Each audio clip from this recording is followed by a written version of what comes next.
Olá, que a paz do Mestre Jesus esteja no coração de todos nós. Estamos aqui de volta para nós darmos continuidade às nossas leituras, hoje com o livro Palavras de Vida Eterna, que foi psicografado por Francisco Cândido Xavier pelo Espírito Emmanuel. A lição que eu escolhi para hoje está lá no capítulo 141, Hospitalidade. Esses livros, todos eles se iniciam com um pequeno trecho do Evangelho de Jesus. Neste caso aqui, foi retirado da Carta aos Hebreus, capítulo 13, versículo 2, em que Paulo diz o seguinte: Não vos esqueçais da hospitalidade, porque por ela, alguns não o sabendo, hospedaram anjos. E Emmanuel comenta: É provável que nem sempre disponhas dos recursos necessários à hospedagem de companheiros em casa. Obstáculos e vínculos domésticos, em muitas ocasiões, determinam impedimentos. Se a parentela ainda não se compraz contigo na cultura da gentileza, não é justo violentes a harmonia do lar, estabelecendo discórdia em nome do Evangelho que te recomendas servi-los. Nada razoável empilhar amigos em espaço irrisório, impondo-lhes constrangimento à conta de bem-querer. Todos nós, porém, conseguimos descerrar as portas da alma e oferecer acolhimento moral. Nem todos os desabrigados se classificam entre os que jornadeiam sem teto. Aqui e ali surpreendemos os que vagueiam deserdados de apoio e convivência. Observa e tê-lo-ás no caminho a te pedirem asilo ao entendimento. Dá-lhes uma frase de coragem, um pensamento de paz, um gesto de amizade, um momento de atenção. Às vezes, aquele que hoje se reergue com a tua migalha de amor é quem te vai solucionar as necessidades de amanhã, num carro de bênçãos. Não te digas inútil, nem te afirmes incapaz.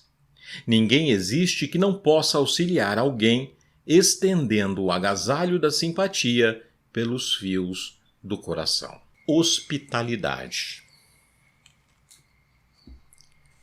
Vivemos uma situação extremamente complicada no nosso país, resultado desta pandemia que nos assola. Um deles é a quantidade absurda de pessoas que não resistiram à doença e vieram a falecer. Outro resultado triste, da mesma forma, é a quantidade de pessoas em situação de rua provocada pela pandemia. Vimos nas nossas cidades um aumento muito grande da quantidade de pessoas e de famílias que estão na rua sem residência e sem lugar para morar.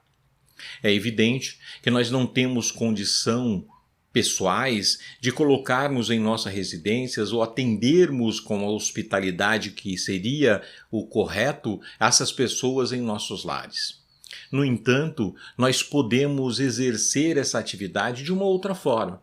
Podemos entender essa situação de uma outra maneira, de uma maneira moral e de uma maneira em que a caridade se faça presente. Como que podemos fazer isso? Em primeiro lugar, devemos respeitar as pessoas, não julgar.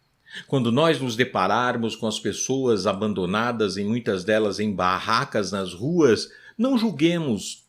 Não somos nós os responsáveis por determinar o porquê, qual foi a motivação para chegarem naquela situação. Muito pelo contrário. Se nós pudermos, nós poderemos chegar a eles e dar uma palavra de aconchego, de reforço, um incentivo para que aquela família possa sair daquela situação. Todos nós sabemos que para um pai de família, nada mais vergonhoso do que não ter condições de sustentar a sua própria família. Nós sabemos que isso acontece. Então, o importante é essa palavra, esse incentivo. E se já que não temos condições de levarmos para as nossas casas, que também façamos a caridade material. A união da caridade moral com a caridade material é fundamental nesse momento. É fundamental para que as pessoas possam vivenciar e tentar sair da situação em que se colocaram ou em que essa pandemia os colocaram. Cabe a todos nós, nesse momento de fraternidade, que possamos colocar na mão das pessoas a oportunidade de reerguer, de voltar a ser o que sempre foram. Ninguém é culpado pela pandemia. Ninguém é culpado pelo que ela trouxe, pelo que ela provocou. Mas todos nós somos responsáveis pelas pessoas do mundo, para todos aqueles que vivem e convivem conosco. Então é importante o exercício da caridade, do amor ao próximo e o respeito acima de tudo. Que a paz do Mestre Jesus esteja no coração de todos nós. Que possamos olhar a essas famílias e contribuir com uma melhoria da sua situação, com a sua transformação. Que possamos contribuir com o pouco que temos para a sua transformação moral, nos transformando também em pessoas melhores. Que assim seja, graças a Deus.